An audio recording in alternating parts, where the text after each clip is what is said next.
And that's when I really started to realize all these stories I just told you, how powerful this instrument was. This fucking guitar, man, rules my life. And the second I started building guitars, I was a free man.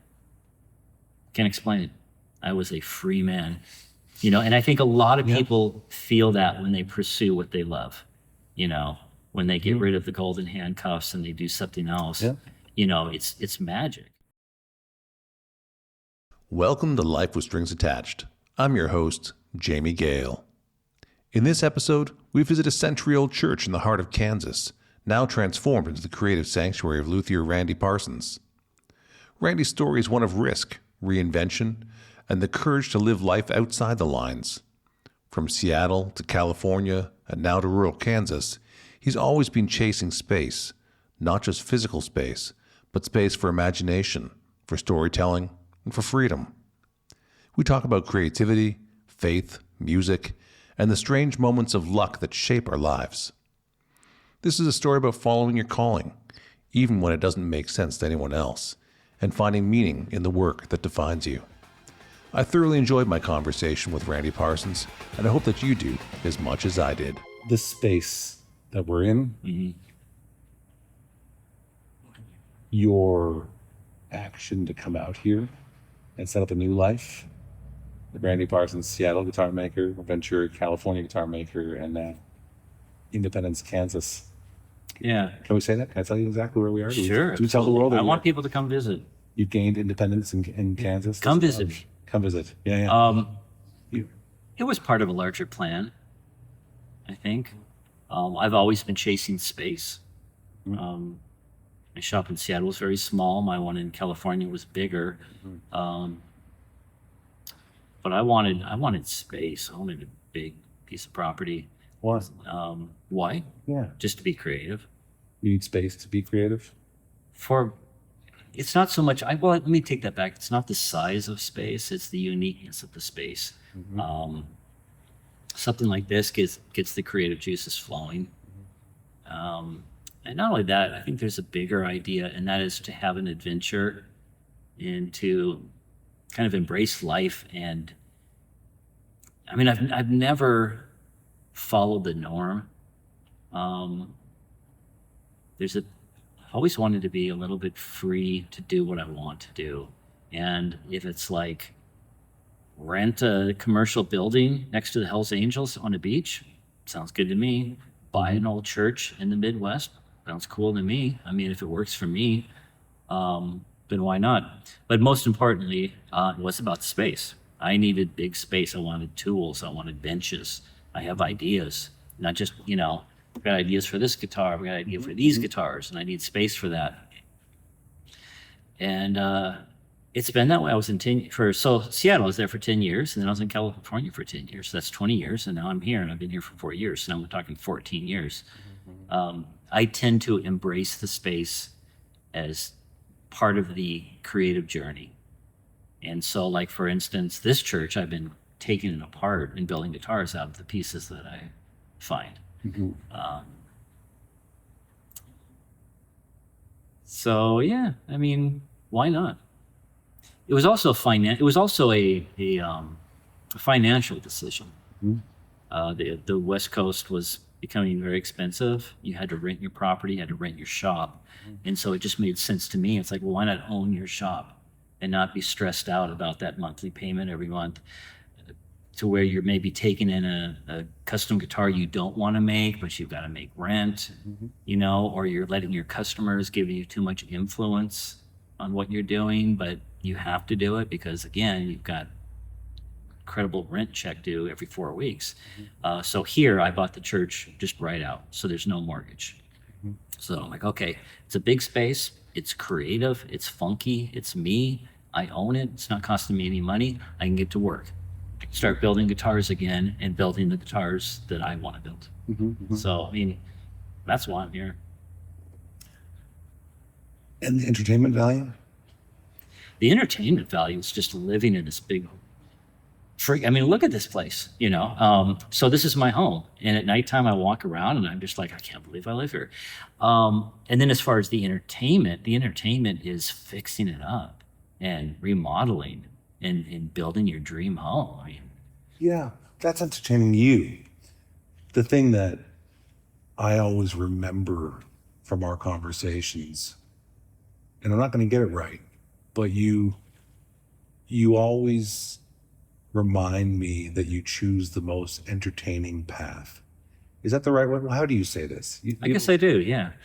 Yeah, you build guitars and you build very interesting guitars, but you're also very aware that that guitar has to be stimulating and entertaining the way you do it. You've had a whole bunch of different ideas about how to build guitars, in what spaces, with which people. You know, I remember there was a time where you had a Spanish guitar maker working with you and a Russian ballerina, and you were shooting content. Oh, yeah. And you were. I did that. Yeah, you did Yeah. that.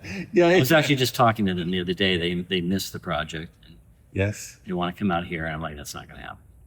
But yeah, I guess because that's the way I like it. I mean, if you're going to build something, it should be about the product you make. It should be about the maker, and then it should be about the story. And so the story, I'm very conscious of the story. In California, the story was this guitar maker became famous in Seattle, and then blindly moved to California and accidentally moved into a Hells Angels clubhouse, became friends with them, and then built some really crazy guitars for 10 years. And my customers loved that. And I loved it. Mm-hmm. So if I love something and they love something and we're exchanging ideas and money, it's a beautiful thing. But I guess I love talking to you because I get to hear what I'm about. And I don't even know what I'm about. But yeah, I mean, I guess I've been doing that all my life. I've always rejected anyone telling me I should do something this way. You know, well, you have to work this job and you have to own this condo. You have to do this and you have to do this. And then when you turn this age, you have to do this. That's nonsense. It's all nonsense. Yeah. You know, who says? I agree. Yes. Yeah. So that's why I'm in a church in Kansas, chopping it up and making guitars. Come on. Wouldn't you do the same thing? Yeah. Yeah. And it's an adventure also. And it's not even about guitars. Again, the whole thing has nothing to do with guitars. It has to do with controlling your own life, you know, being who you are, mm-hmm. you know, and if you are a craftsman or an artist, then all of that matters, I think, mm-hmm. and it should matter. Mm-hmm. And so I can't separate the idea of coming out here and the idea of buying the church and the idea of chopping up the pews and the ideas of having a cool shop downstairs and the idea of living in the church. And all of that is the same. It's the same thing. They're not separate. It's all just one big story that I'm trying to do my best to control. There's a level of agency there. There's a level of agency there that I find inspiring. Sometimes it's nice to know that I'm not the only one, because I also live outside of that conformity area. Absolutely. You know, it's the amount of people I know who have the golden handcuffs. They're tied to a home that's too expensive to leave. Mm-hmm. They're too invested in a job in an area that they can't go and do that thing. One day we'll do that. One day we'll do that. You know, my wife Roberta hates the phrase "one day." Like we never say that. Never say that. She'll say "not yet." Like, "Oh, have you been to Croatia?" "Not yet." Because we're always leaving it open. Like, "Oh, we could do that." But it's never like this sort of thing that one day when we retire, one day we'll do this. One day when we get to the finish line and everything opens up, it's like that never happens. You're already there. I've actually, maybe it's my age, but I am a workaholic. I work every day. But now, if it's 5:30 and my wife says, "Hey, let's go on a drive or watch a movie," I stop everything. Yeah. And we go on a drive and I watch a movie, mm-hmm. you know, because, you know, as we get older, we get a little wiser. We're here. This is the finish line. There is no, it's like, this is who we are. We are here now. We are living. We are experiencing life. It's not going to happen next year. It's happening right now. And so when you die, what story do you want to write? Do you want to write, I followed all the rules, and I did this? Paid off my mortgage in record time. Yeah, like I'm the fiscal conservative in me is very pissed off about California. Very pissed off. Mm-hmm. I spent $500,000 on rent. Right. And it's typical of a small business owner to have a business in a brick and mortar. Yeah. And then when they retire, they say, well, I have nothing. I have absolutely nothing, but I gave a property owner a bunch of money for many, many years. Yeah. So that pissed me off that I stayed there. When I had smart people saying, hey, what are you doing here? You're spending all this money living in California. Mm-hmm. However, the other side of me doesn't regret any of it. Mm-hmm. I had a crazy adventure. I could write a book on all the crazy things that happened in California. Mm-hmm. It was wonderful. So, I don't know what the original question was. No, it was just about this. You live life, you go on an adventure. So to me, Yeah. I'm always like, go on an adventure. Do you say it to people? Yeah. All the Or time. just to yourself? You're telling other people, you're encouraging others to take I don't think I say it to myself. I think that's always been the drummer that I march to. I don't give people advice. People just don't like taking advice. If someone asks me for advice, I'll give them advice. But I just kind of like, hey, do you. I'm definitely an advice giver. Yeah. I do it all the time. I've given too much advice that people don't listen to. I've told many young people not to get into guitar making. The number of kids, and it's not because there's anything wrong with guitar making, but I saw something in them where they weren't a hard worker, or they wanted nothing to do with business and money. I'm like, well, then don't do it. Mm-hmm. It's like, get a job, and then guitar making should be a hobby. It'll be a beautiful hobby. Right. But if you think you're gonna, I'm like, what are you? You're 23 and you're single? You think you're gonna get a girlfriend being a guitar maker with no future? Making guitars is wonderful, and some people can pull it off. My point is that when I run into someone and I find out that I just they don't have it, and they ask me, how do I become a guitar maker? I'll bluntly say, you don't. Mm-hmm. You're young enough right now. Go take diving, become a deep sea diver, Mm-hmm. become a HVAC repair guy. Learn skyscraper window management, and then go buy a condo in Las Vegas. You'll be fine. But no, they don't listen to me, so I stopped giving advice. A certain amount of that is the test, right? Like, prove me wrong. Right. If you don't have the gumption to prove me wrong, you're not going to do this. And it's sort of a self-fulfilling prophecy in that way, right? And then those who do rise above. It's a bad question, actually, because I don't even know what I'm saying. Right, I'm just making words up. Sometimes I give advice like you do. I'm sure. We went a weird direction. It's okay. That's just the thing about sometimes interviews. I think the person being interviewed thinks they have to always answer. And then the words kind of come out. It's like, I'm doing a bad job. no, you're doing a great job. No, I must be, because most people don't ever realize they're in interviews with me. If I'm doing the right job, you're not aware you're just having a conversation. And 2 hours later, they're like, "What? We were rolling?" No, we were talking earlier. Yeah.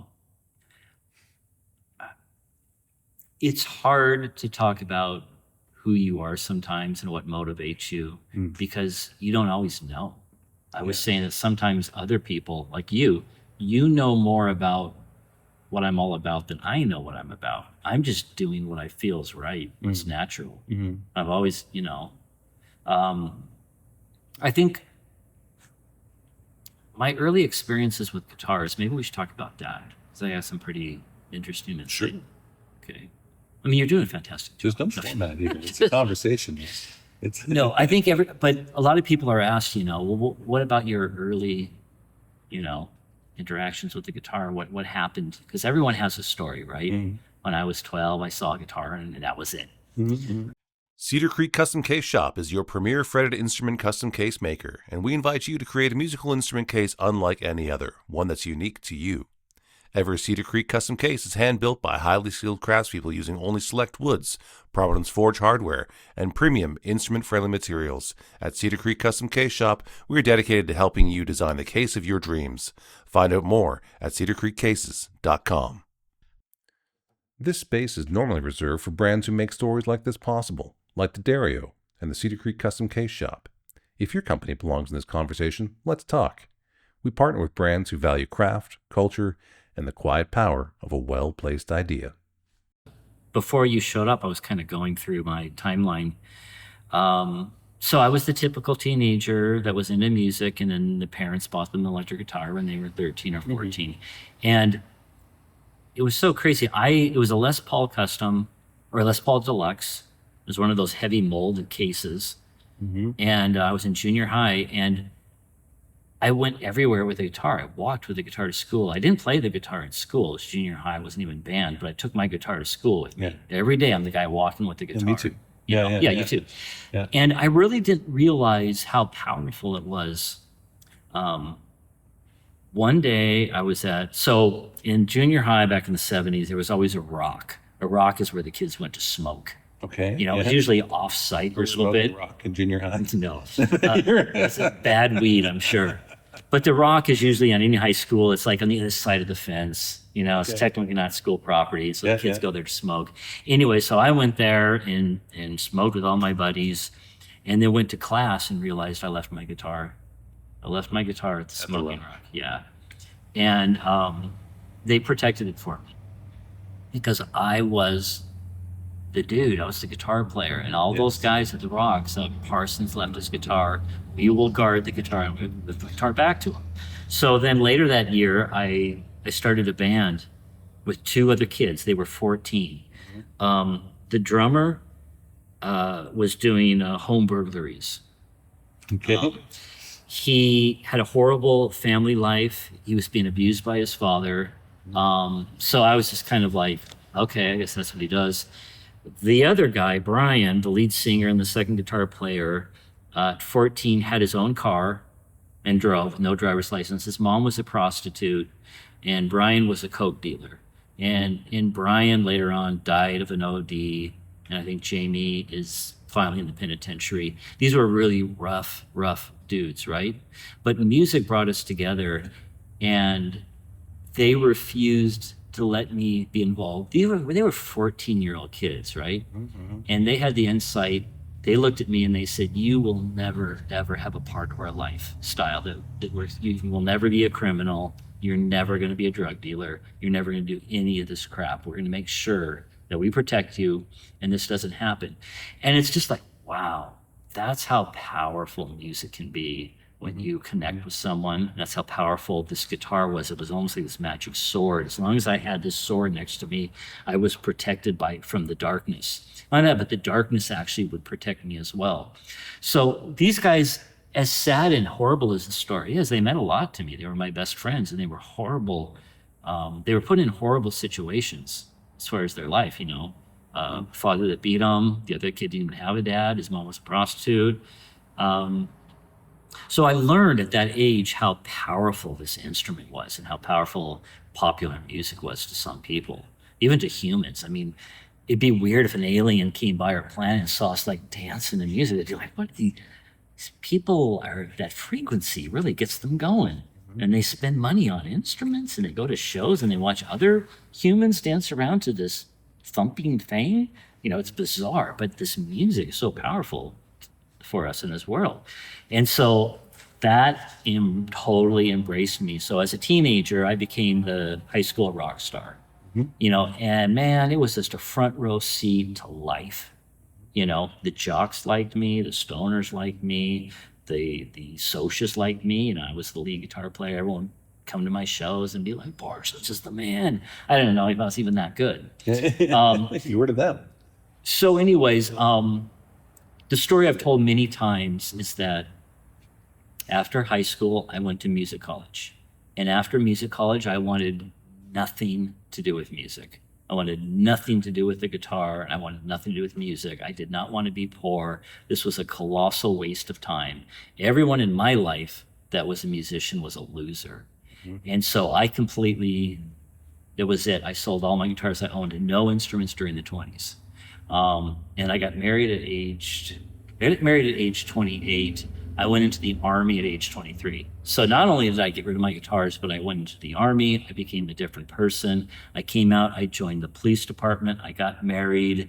And at 28 years old, I was taking a shower and I got hit with a vision that was so powerful that I almost passed out. There was goosebumps. I was shaking. I got out of the shower. I dried myself off. And what I saw myself returning to the guitar, making guitars. I'm like, making guitars? You can even do that?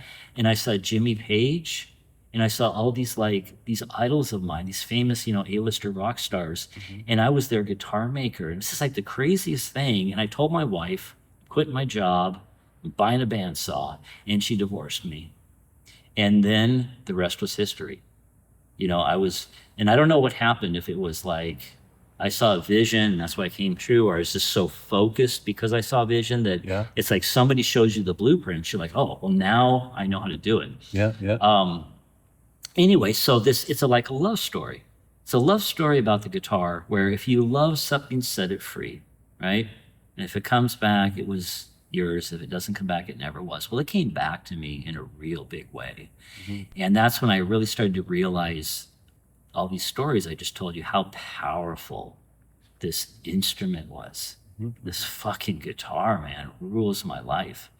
And the second I started building guitars, I was a free man. Can't explain it. I was a free man. And I think a lot of people feel that when they pursue what they love, when they get rid of the golden handcuffs and they do something else, it's magic. And I don't know what all that is. I don't know how to explain all that. Rationally, you can say, well, this happened, and you really went for it. And if you work hard, whatever. But from the age of 13 to that moment in the shower, I can't deny how powerful the guitar has been in my life. And now, if someone would have told me back then, oh, well, when you're an adult, you will live in a 15,000 square foot church and you will be making these fantastic guitars to some of the most famous people in the world, and you'll be very happy. Never believed that. Never. That's just a fantasy.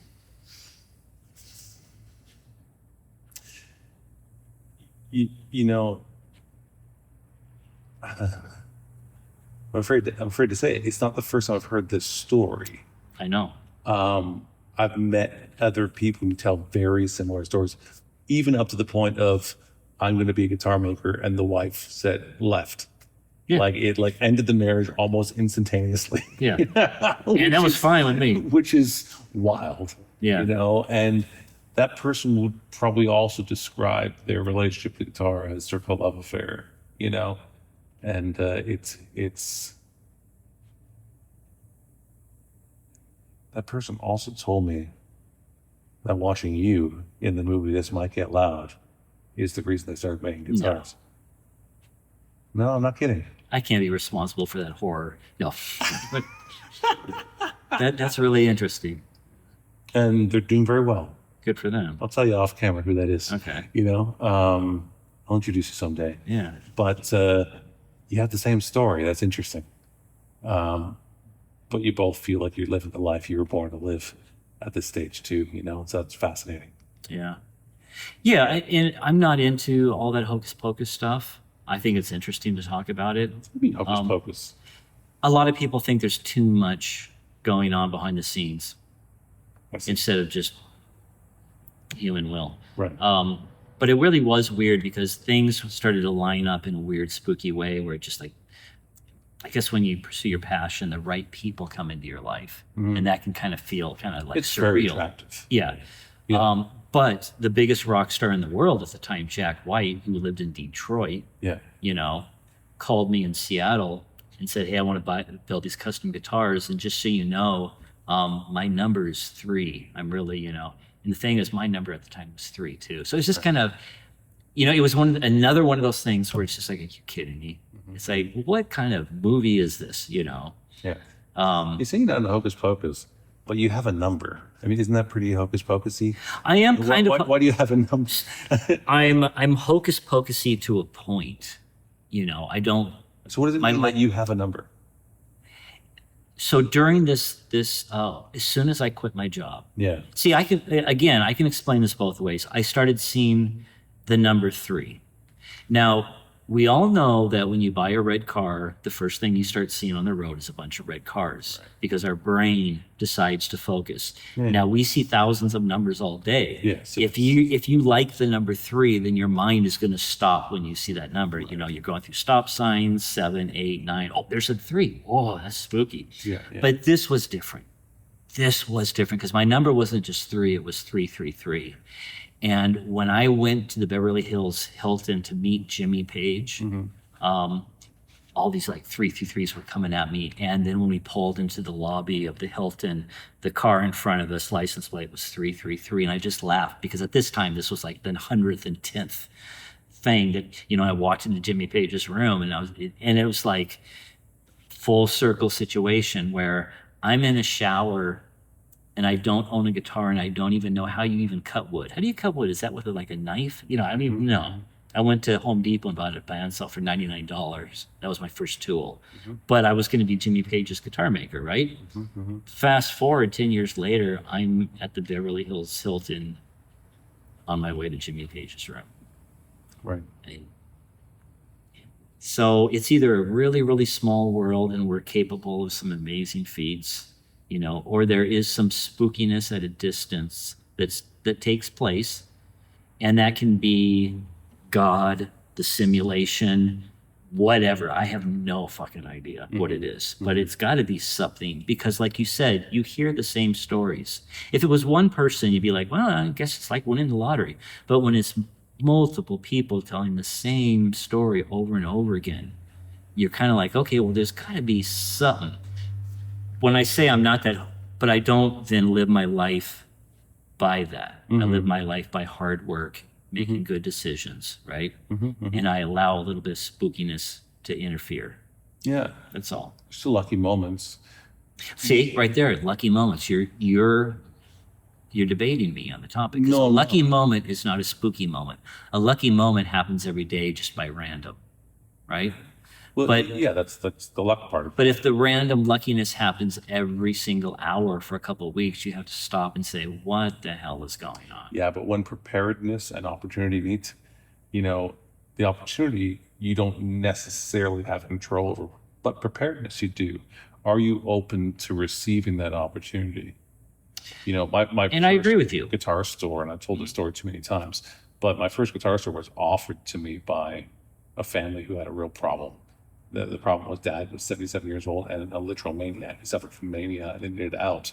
And I got off the guitar store for first and last month's rent and $1 to buy the name with all the inventory and consignment. That's a lucky moment.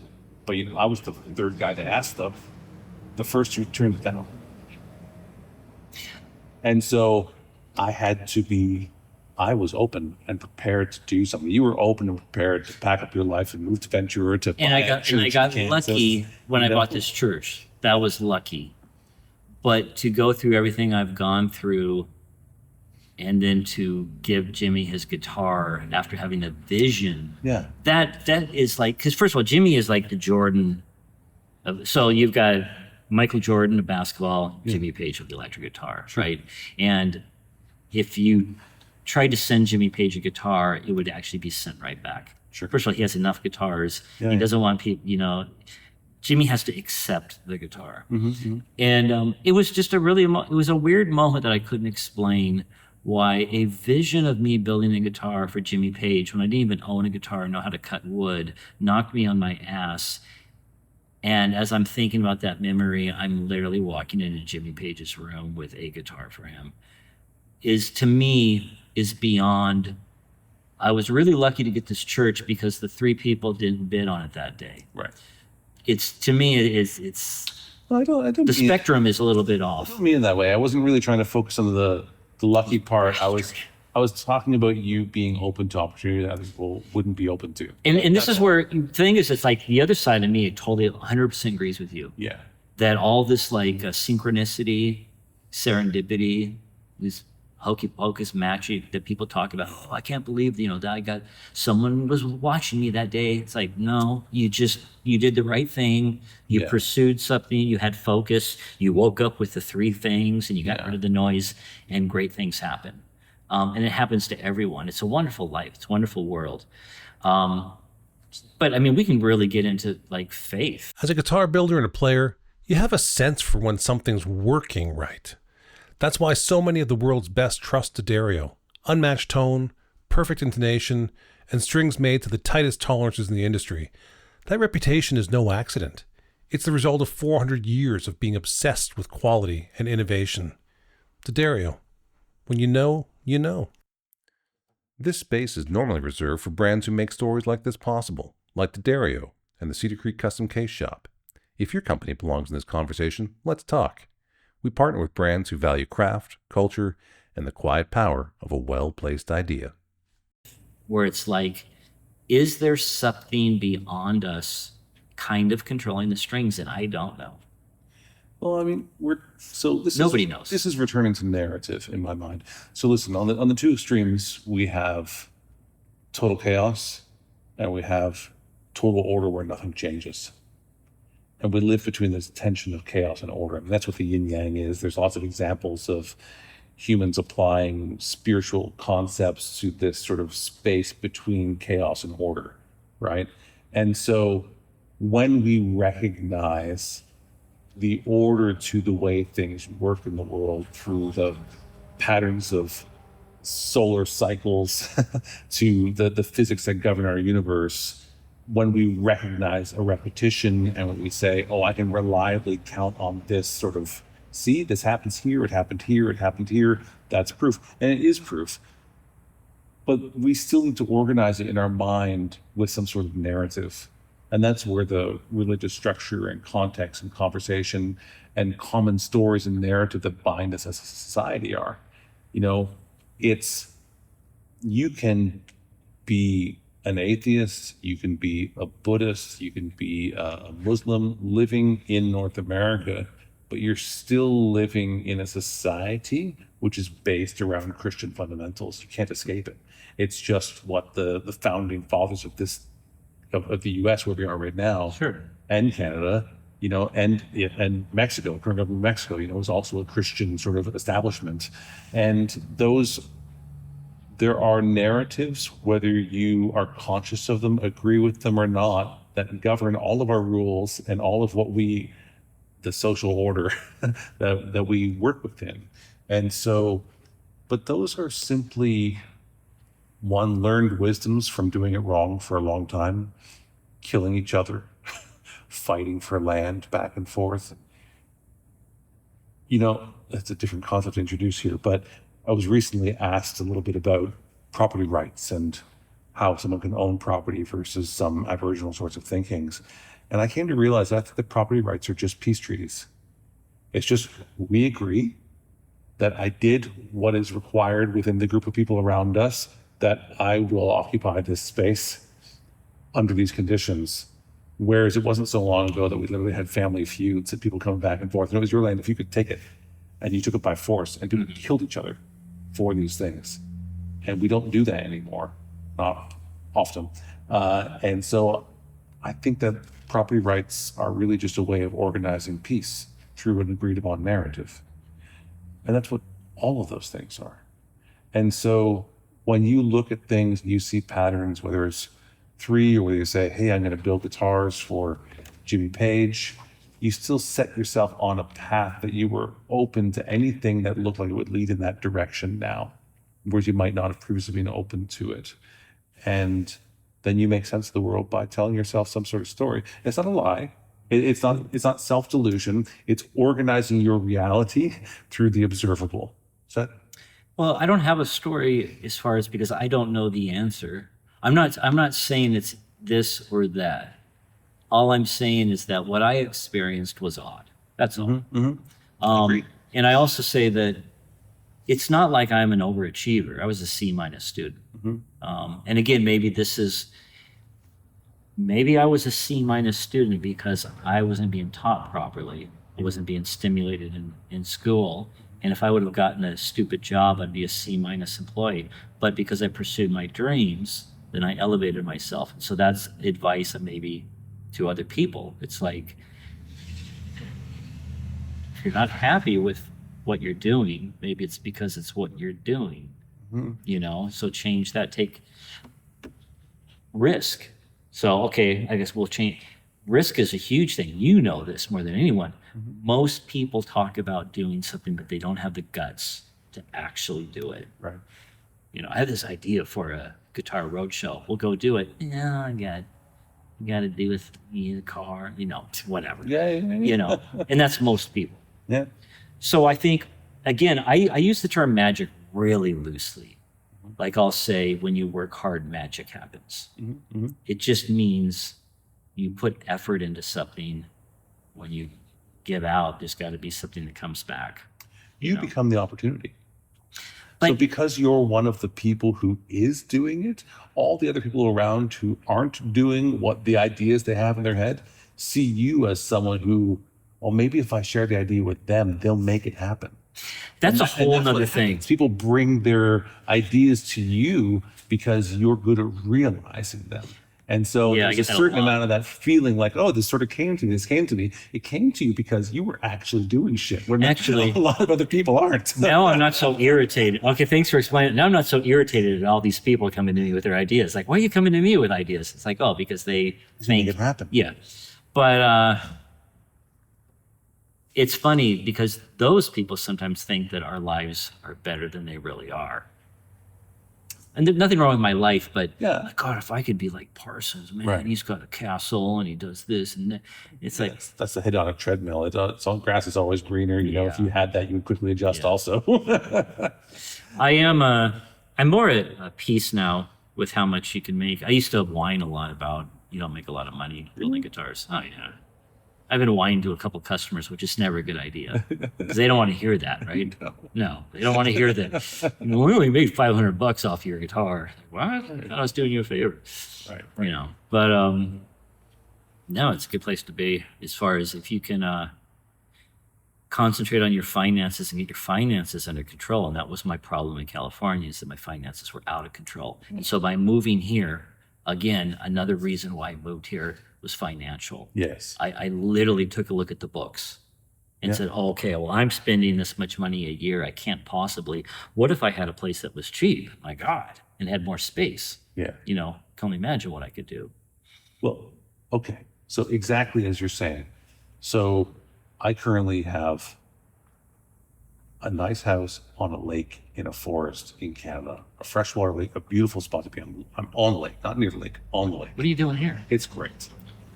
I have another home in Tuscany in a 15th century building, but a brand new renovation. It's very nice, great food restaurant. It's not a tourist area because it's so close to Florence and Pisa where the tourists do go. No one comes to where I am.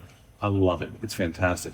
And people are like, exactly as you said, wow, that's amazing.